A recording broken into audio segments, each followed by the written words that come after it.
پھر آپ نے فرمایا اور تو کسی کا حق نہیں رہتا، تو کوئی بھی کھڑا نہیں ہوا۔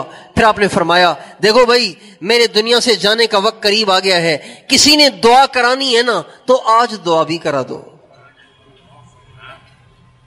کسی نے دعا کرانی ہے تو آج دعا بھی کرا دو۔ ایک شخص کھڑے ہو گئے، کہنے لگے یا رسول اللہ میں بہت گندا آدمی ہوں، منافق آدمی ہوں، جھوٹا آدمی ہوں، آپ میرے لیے دعا کر دیں، اللہ مجھے سچا بنا دے، مومن بنا دے، اللہ مجھے امانت دار بنا دے۔ جو ہی اس نے یوں کہا تو حضرت عمر کھڑے ہو گئے، کہنے لگے او بھائی جب اللہ نے تیرا پردہ رکھا ہے تو تو کیوں اپنا پردہ فاش کر رہا ہے، چپ کر کے بیٹھ جا۔